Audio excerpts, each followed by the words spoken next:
Olá, bom dia. Hoje é sexta-feira, dia 24 de setembro de 2021. Às vezes eu fico pensando que nós devíamos ter uma espécie de um aparelho chamado espirituômetro. E aí nós iríamos avaliar a espiritualidade de uma pessoa. Como é que a gente acha que uma pessoa é espiritual? Alguns anos atrás, como muitos sabem, eu vivi em Portugal e vi que brasileiros em visita a Portugal, eles confundiam pessoas bem educadas, gentlemen, com pessoas espirituais. E às vezes viravam-se para mim e falavam: puxa, fulano é tão espiritual. E eu ficava assim, sem olhar para frente, olhar para trás, fazer assim, fazer assado, como que dizendo assim: ah, se você conhecesse esse espiritual como eu conheço. Alguns anos atrás, havia um goleiro de futebol no Brasil que era chamado goleiro de Deus. Ele era um crente extraordinário e simpaticíssimo. Era uma pessoa muito agradável. Foi jogar num clube de futebol fora do Brasil e um jogador brasileiro me disse que sabia que ele era crente, não queria se aproximar dele porque achava que ele iria querer convertê-lo à sua religião. E aí ele disse: eu fazia tudo para estar longe dele, mas daqui a pouco, quando eu olhava, eu estava perto. Ele era muito agradável, ele era muito bacana. Tenho muito medo de gente tão espiritual que não consegue entrelaçar a sua vida com os outros. É pessoa tão certinha que não consegue conviver bem com mais ninguém. Nessas horas, eu suponho que elas não conseguem viver bem nem mesmo com Deus. São pessoas tão boas que ninguém presta, ninguém está no seu nível, ninguém consegue entendê-las. Geralmente criam muito encrencas na igreja. Eu encontro também crentes tão espirituais que para tudo colocam seus diversos títulos na frente. Ele é PhD, doutor, mestre, é isso, é aquilo. É mais conhecido pelos seus títulos do que por sua vida. Não é que não dê valores a títulos acadêmicos, eles têm a sua importância. Mas na vida cristã, as pessoas mais cultas, profundas, úteis e santas que já conheci eram também pessoas muito simples. Algumas das mais espirituais com quem convivi tinham todos esses títulos, mas não faziam deles um escudo protetor para as suas vidas. Eles não usavam seus títulos como um para-choque, um obstáculo para que os outros não viessem conhecê-las como elas realmente são, como elas realmente eram, digo. A minha experiência diz que quando uma pessoa precisa disso para se impor ao grupo, é que ela é muito insegura e com certeza não é tão competente quanto os seus títulos lhe parecem dizer. Na verdade, já conheci muitos crentes que não tiveram oportunidade de sentar em bancos escolares, mas que viveram e vivem vidas muito bonitas, atraentes e cheias de comunhão com Deus. Eu tenho muito receio de espiritualidade de gabinete, de púlpito, de reuniões de igreja.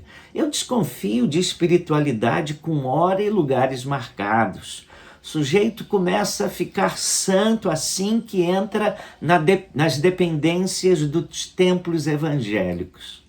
Esse geralmente cria muita encrenca fora da igreja, longe da igreja. Eu tenho muita dúvida de espiritualidade constituída de frases feitas e chavões evangélicos.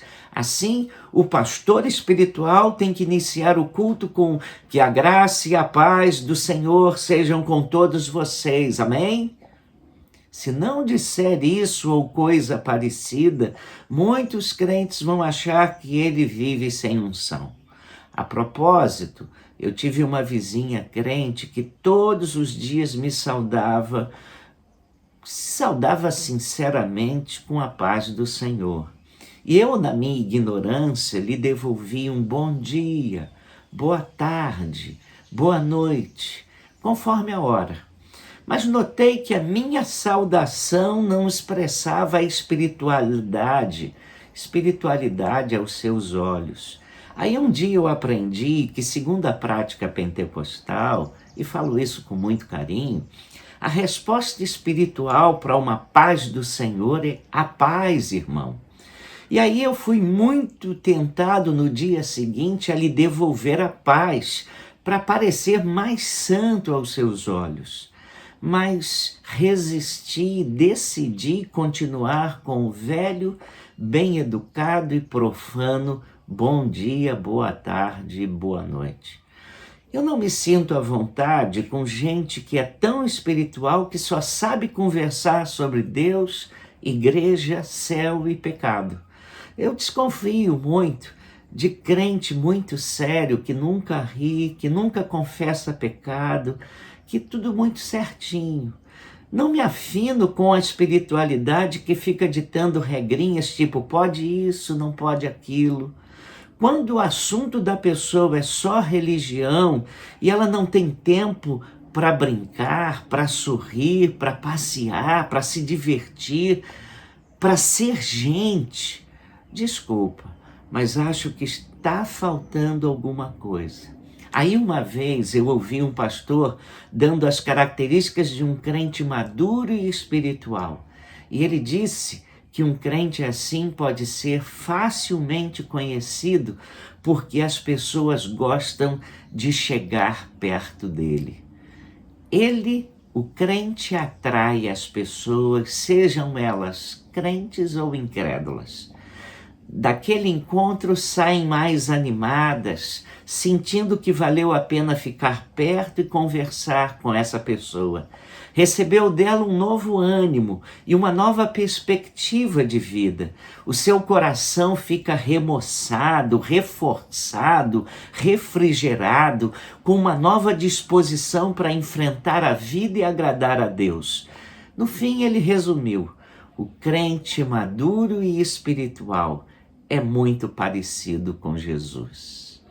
Que nós nos pareçamos tanto com Jesus que sejamos confundidos com Ele. Vamos orar? Vamos. Ó Pai, obrigado porque quando nos convertemos podemos continuar sendo gente. Podemos continuar sendo humildes, sendo o que nós somos. Agora com a Tua graça. Agora, Deus, com a consciência tranquila de que somos Teus filhos, perdoados, lavados, e que não precisamos exibir espiritualidade, exibir fé, mas que precisamos simplesmente ser autênticos, ser o que somos, com aquilo que o Senhor está colocando dentro do nosso coração e embelezando a nossa vida, não porque temos agora uma nova roupagem, mas porque temos Cristo e Ele alegra a nossa vida e traz uma nova cor à nossa existência. Ajuda-nos a sermos, ó Deus, espirituais, não aos olhos do mundo, não aos olhos das igrejas, mas aos Teus olhos, Senhor. Espirituais porque buscamos o Senhor de todo o coração e queremos viver uma vida agradável a Ti. Ensina-nos, Senhor, a sermos bem parecidos com Jesus. Isso nos basta. E dá-nos a alegria de cativarmos amigos e mostrarmos a eles que vale a pena sermos Teus. Em nome de Jesus oramos, agradecidos por tantas bênçãos que o Senhor derrama nas nossas vidas. Amém, Senhor. Tenha um ótimo final de semana.